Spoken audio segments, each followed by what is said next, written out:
In the world of classic TV westerns, there are many stars who left a big mark. One of them was Dan Blocker, best known for playing Hoss Cartwright in the long-running show Bonanza. Hoss was a kind and gentle character who often made people laugh and feel safe. But behind the scenes, Dan Blocker's real life was just as big and surprising as the role he played on screen. When he passed away so suddenly, he left many questions and rumors behind. Now, many years later, one of Dan's sons has decided to talk about something that fans have long wondered, a secret about his father that might change how we see Hoss Cartwright and the man who brought him to life. This story of Dan Blocker's life starts in a small Texas town. It moves through the Korean War, heads into Hollywood stardom, and journeys all the way to Switzerland. We will learn how Dan's giant size made him stand out, but also how his huge heart made him a beloved father, husband, friend, and champion for justice. We'll explore what happened on the set of Bonanza, why Dan decided to leave Hollywood behind, and how his tragic passing affected a show that had been loved for over a decade. Finally, we'll hear from his son Dirk, who reveals something that fans have always suspected but could never confirm, until now. This is the story of a big man with an even bigger heart. 1. The unusually big baby in Texas. Dan Blocker was born on December 10th, 1928, in a tiny Texas town called DeKalb. Right from the start, he was different. People say that when he was born, he weighed about 14 pounds, which is huge for a newborn. His size would become a running theme throughout his life. He grew up in another small town known as O'Donnell, where his parents ran a grocery store. Even as a little boy, Dan was strong as an ox. He'd help carry groceries to people's cars, and everyone who saw him knew there was something special about his size and energy. By the time he was 10, Dan was working alongside grown men doing serious tasks. He worked on construction sites and helped carry heavy loads of grain. Neighbors started calling him the Big Un because he was stronger than most adults. When Dan turned 12, he was already 6 feet tall and weighed around 200 pounds. Now and then, troublemakers challenged him to fights. But with his strong build, he didn't lose. Even though he could be tough, he was usually a calm, friendly kid who only fought if someone pushed him too far. 2. From football to theater. After high school, Dan went on to Texas Military Institute. He played football there.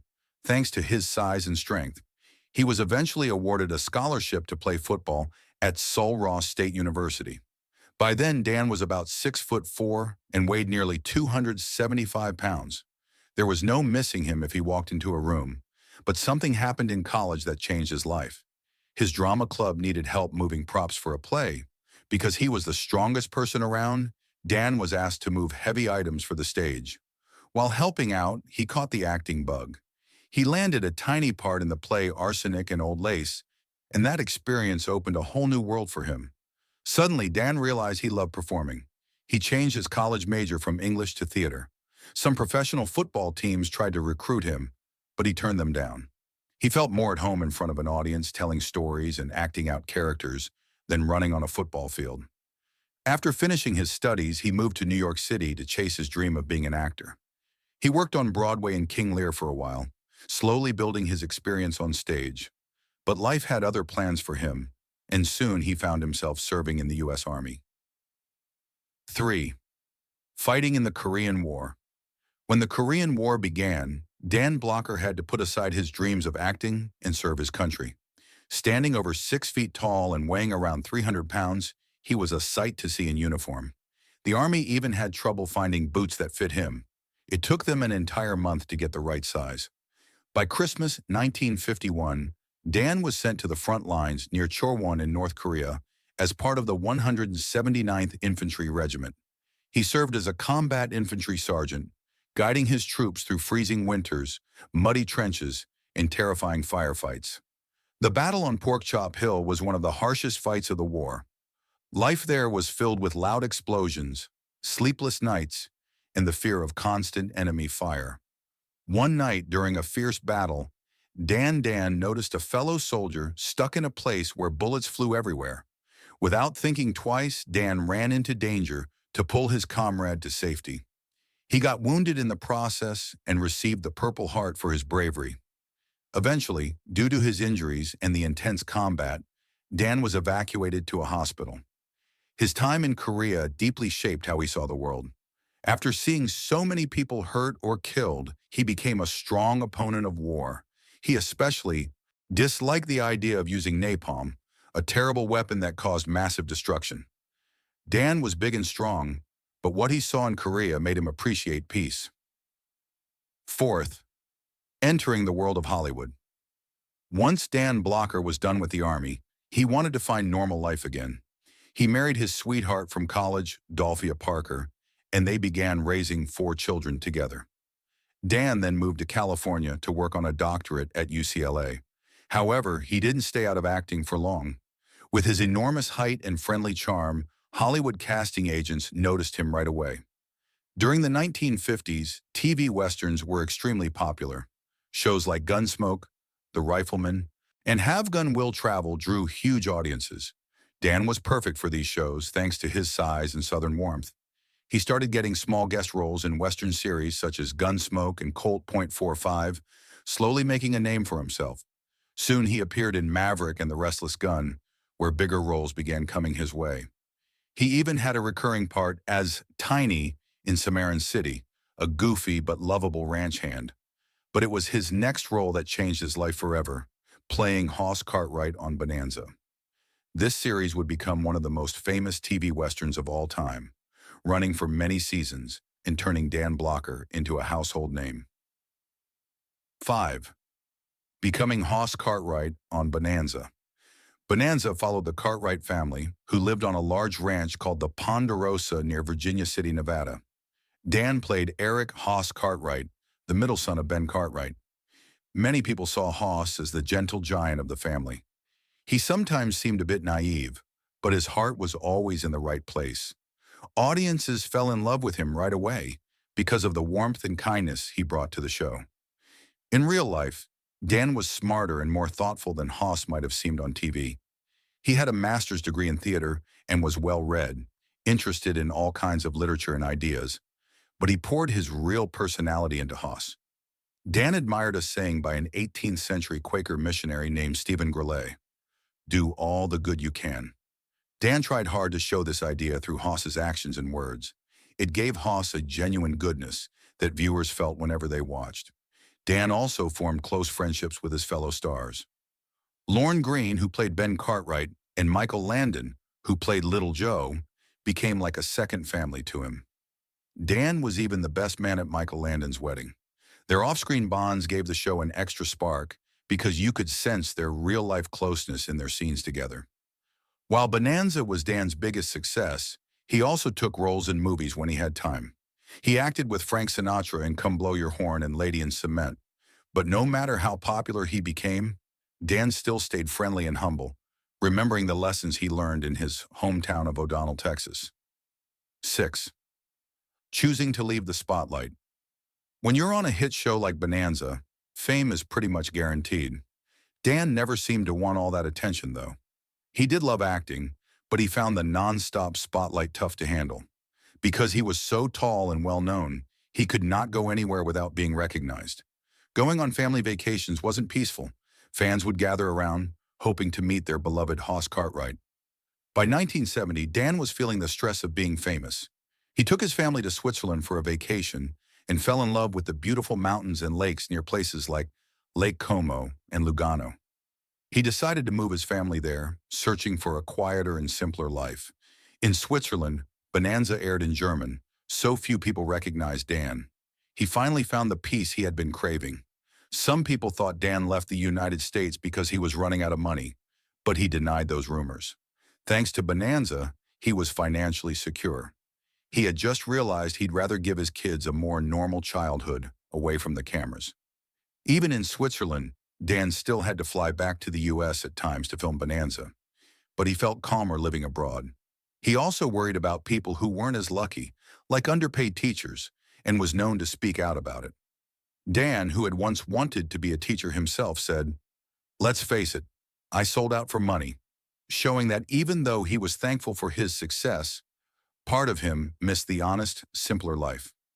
7. Standing up against racism. During the 1960s, the Bonanza cast traveled to film locations all over the country. One day they arrived in a southern state where racial segregation was still common. This was during the civil rights movement, but many places still refused service to black people.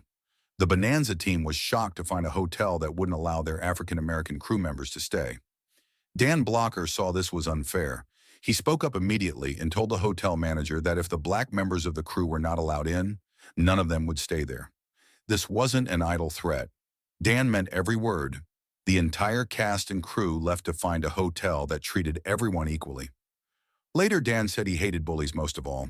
He believed that bigger and stronger people should protect, not harm, those who were smaller or weaker. That was a core part of who he was. Just like Haas, Dan stood up for justice and fairness in real life. He used his size for good, not to scare others. 8. A legendary appetite. Along with his gentle nature, Dan Blocker was famous for his mighty appetite. He loved to eat, and people around him were always amazed by how much he could pack away. His typical breakfast might include a dozen eggs, 2 loaves of bread, and enough milk to make everyone's jaw drop. For lunch and dinner, he'd feast on large helpings of meat, potatoes, and more bread.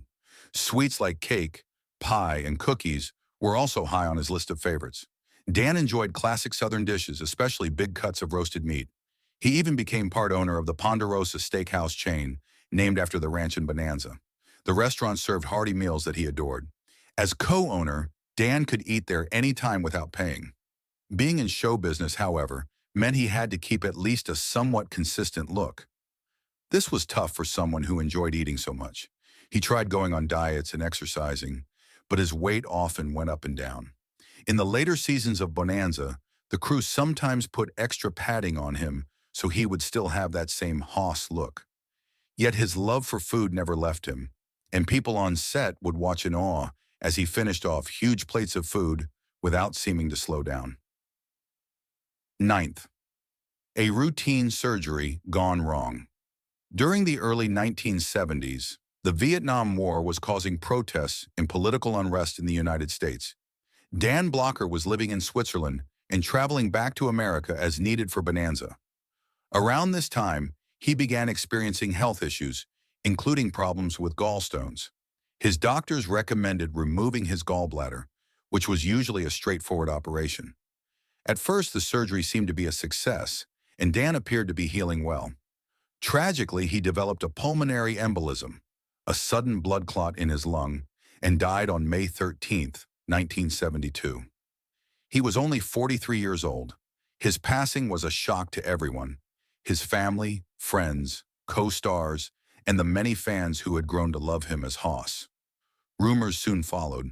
Some people whispered that Dan was too big for a regular coffin and had to be buried in a piano crate. The story spread quickly, perhaps because it sounded almost like a tall tale fit for a man of his size. But it wasn't true. Dan Blocker was buried in a standard coffin at Woodlawn Cemetery in Santa Monica, California. The story about the piano box was just a legend that stuck because it seemed fitting for such a larger-than-life person. 10. The end of Bonanza. When Dan Blocker passed away, the entire Bonanza team felt heartbroken. For many years, Haas Cartwright had been the warm, friendly center of the show. Without him, Bonanza was never the same. The producers had to decide how to address his absence in the storyline. Some considered quietly writing Haas out of the show, but in the end, they chose to acknowledge that Haas was gone. Michael Landon, who played Little Joe, wrote the first episode of Bonanza that aired without Dan. Instead of explaining exactly how Haas died, the script showed the Cartwright family feeling a deep sadness. The quiet moments and unspoken pain let viewers mourn Haas in their own way. The cast members, who were also grieving Dan in real life, found filming this episode very emotional. Bonanza tried to continue, but it had already been on the air for many seasons, and ratings were slipping. Moving the show from Sunday nights to Tuesday nights put it against popular TV movies that drew bigger audiences. Viewers started tuning out, and by 1973, Bonanza was canceled. The show's decline might have happened anyway, but Dan's death sped up the process. Many fans say that Bonanza felt very different without Haas's big smile and kind spirit. Though Dan Blocker was gone, people never forgot him. Reruns of Bonanza continued, and new generations got to see his gentle but powerful presence. Even decades after his passing, Dan remained a symbol of a time when TV westerns ruled, and families gathered around to watch folks like the Cartwrights solve problems with courage and heart. 11. What Dan Blocker's son finally admitted. Dan Blocker and his wife Dolphia had 4 children. One of them was Dirk Blocker, who followed in his father's footsteps and became an actor. Dirk had smaller roles in various TV series and found he preferred being a character actor rather than a big star. He had seen up close how hard fame was for his father, who rarely had a private moment because fans always recognized him. When Dan died, Dirk was still young. Losing his father so suddenly shook him to his core. For a long time, Dirk didn't talk much about how it felt. He tried to keep his pain inside, focusing on daily life and his acting jobs. As he grew older, though, Dirk began to understand more about the kind of person Dan was: a war hero, a family man, a dedicated actor, and someone who always stood up for what was right. He came to realize that the stories about his dad sometimes missed how complex Dan really was. People mostly remembered the nice big cowboy on TV, but Dirk knew there was so much more to his father. At age 66, Dirk decided to share a long-held truth he felt people should know. Dan Blocker was not just a TV tough guy. He was a caring man who believed in peace, justice, and the need to protect the powerless. He despised bullying, was vocal about racism, and even became critical of wars and unnecessary military force after his time in Korea. Dirk's statement confirmed what many fans had suspected, that Dan's gentle, caring nature wasn't just something he acted on TV. He really was that person in real life. This made Hoss Cartwright more genuine. Dirk also opened up about how hard it was for Dan to balance his love for acting with his dislike of fame's demands. In the end, Dan followed his heart, whether it meant moving his family to Switzerland, sticking up for folks who faced discrimination, or speaking out against war. 12. Remembering Dan Blocker's legacy today. Dan Blocker's legacy lives on in many ways.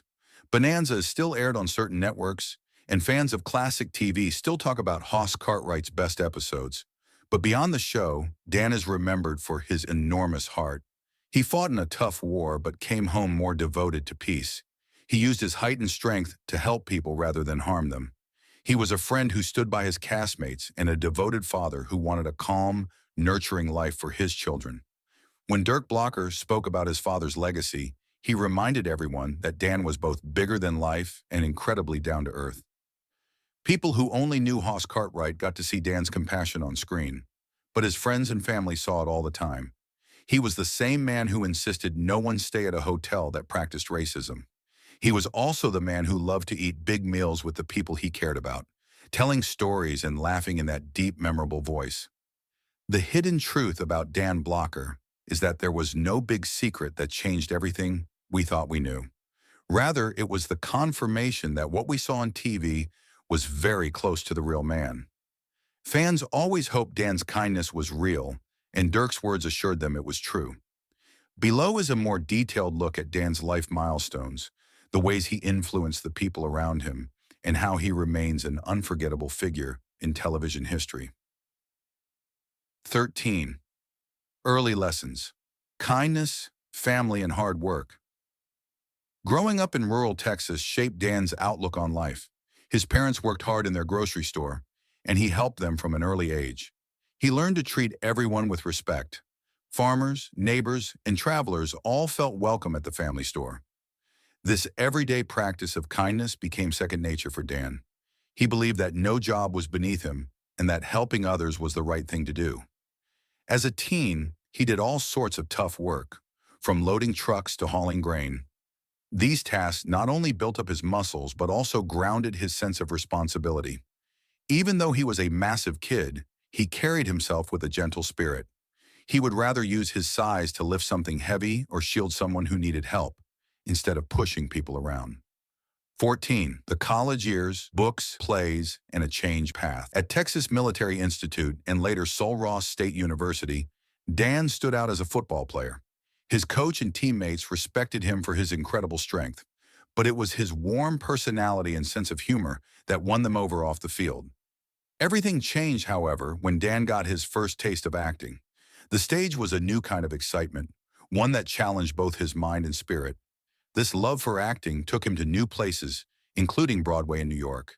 But life would soon give him another major test: the Korean War. When his country called, Dan answered without complaint, putting his acting dreams on pause. Yet even in the horrors of war, his calm, big-hearted nature never disappeared. He brought comfort to the men he served with, forging strong bonds that lasted long after the war. 15th War Hero and Peace Advocate. The battles in Korea were beyond difficult: icy winters, nighttime attacks, and constant fear for one's life. Dan's giant physique was both a help and a challenge. Finding gear that fit him was tough, and being tall could make him more visible to the enemy. Still, Dan's bravery and sense of duty shone through. When a fellow soldier was in danger, Dan wouldn't think twice before rushing in to help. Getting wounded earned him the Purple Heart, a high honor for soldiers injured in action. But while Dan was proud to serve, the war left deep scars. He saw suffering up close, watched friends die, and witnessed the wide destruction bombs and napalm cause. That convinced him that war should be the very last resort. He became a strong critic of using violence to solve world problems. In his mind, might did not make right, and he often spoke about it. 16. The Climb to Stardom. Back from Korea, Dan married Dolphy and became a father. He took graduate classes at UCLA and thought about getting his doctorate, but the Hollywood world was calling. He landed small roles in westerns, where showrunners wanted a big, tough-looking actor who could also be warm. Dan was perfect. He moved from minor guest spots to bigger parts in shows like The Restless Gun and Cimarron City, where he played lovable Tiny. His flair for humor combined with his huge size made him memorable on screen. Soon, Bonanza changed everything. The show's central idea was to focus on a caring but strong family, and Dan fit right in. Although Lorne Greene's Ben Cartwright was the dad and Michael Landon's Little Joe became the heartthrob, Dan's Hoss quickly became the soul of the show. Hoss's innocence and kindness set him apart from other TV cowboy who were more about quick draws or tough talk. 17th, Hoss Cartwright. The big-hearted cowboy millions of viewers tuned into Bonanza each week, and Hoss was an essential part of what made it special. He was gentle, funny, and always fair. He was also fiercely loyal to his loved ones. Dan took inspiration from real-life heroes and his own beliefs, showing that good people don't have to be quiet or weak. They can be big, bold, and unafraid to stand against injustice. Behind the camera, Dan was just as friendly to the crew, the other actors, and even extras. He never let his fame go to his head. In interviews, he spoke about how quickly life can change and how grateful he was for the break that led him to Bonanza. This down-to-earth side made him easy to work with, and people on set adored him. 18. A private soul in a public world. Even though Dan enjoyed acting, he did not enjoy being in the constant spotlight. He once tried to go on a peaceful getaway to the Yucatan, but was surprised to find that even locals there recognized him. They shouted "Hoss Cartwright" wherever he went. Some famous actors loved the attention, but Dan found it overwhelming. That was part of the reason he took his family to Switzerland. In Europe, not everyone watched Bonanza in English, and he could slip through crowds more easily. Dan also thought it would be a great place for his kids to learn and grow. They enrolled in international schools, studied languages, and got exposed to diverse cultures. For Dan, giving his children a broader worldview was far more important than staying in California and going to fancy events. 19th, fighting social injustice. Wherever he went, Dan's stand against the segregated hotel in the South was not a one-time event. He truly believed in treating people with dignity. In interviews, he said he couldn't stand bullies, and if he saw a bigger person picking on someone smaller, he would step in right away. This was more than just talk. Dan carried himself with quiet strength and only used his physical power to protect. Even on set, if someone was mistreated or felt uncomfortable, Dan would speak up. Because he was a major star, his voice held weight. His fellow actors admired him, not just for the role he played, but for the real person he was. 20th, a tragic operation. In the early 1970s, right as Bonanza was entering its final chapters, Dan began having problems with gallstones. Most people consider gallbladder surgery safe and routine. Dan went under the knife, and at first it seemed everything was fine. But then a deadly blood clot formed in his lung, a pulmonary embolism, and he died suddenly. This news stunned everyone. Dan was only 43, still in the prime of his life, with a successful show and a happy family. People couldn't believe that such a strong, vibrant man could be gone after a procedure that doctors performed every day. The shock and sorrow spread quickly, and letters of condolence poured in. 21st, rumors of a piano box coffin. It wasn't long before a bizarre rumor began. Some claimed Dan was so big they had to bury him in a piano crate instead of a normal coffin. It sounded like something out of tall tale folklore, and many believed it. The truth, though, was simpler. Dan Blocker was laid to rest in a regular casket at Woodlawn Cemetery in Santa Monica. Yet the rumor showed how people viewed him as larger than life. For some, it seemed fitting that a man like Dan should have a coffin as grand as a piano box, but it was just a rumor, part of the legend that grew up around this star who was both physically huge and beloved by millions.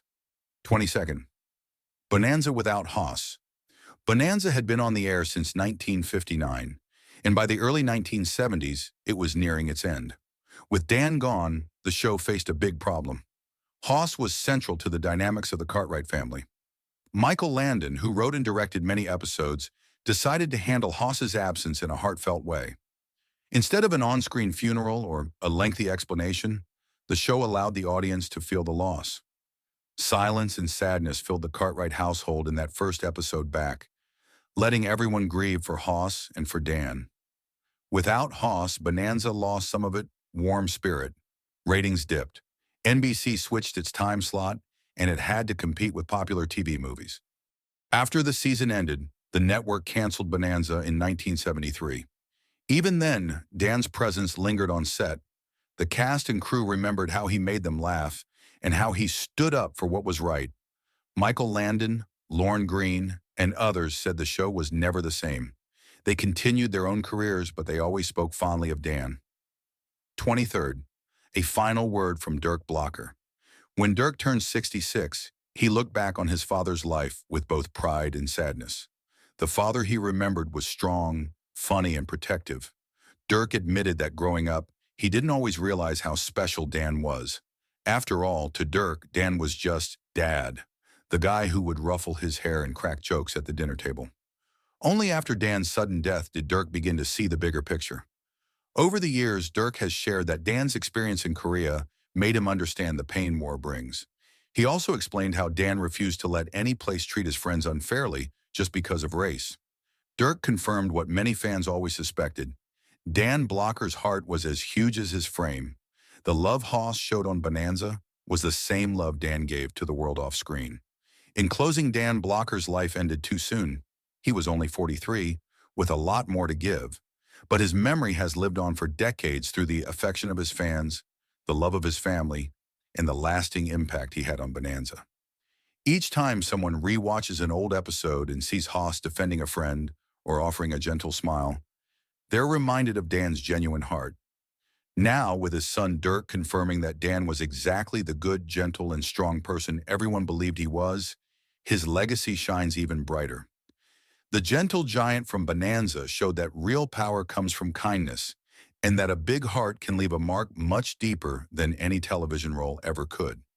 If you have enjoyed learning about Dan Blocker's remarkable life, remember that his story is a reminder of how much kindness can matter, how standing up for others can make a real difference, and how sharing love and laughter can bring people together, even after we're gone.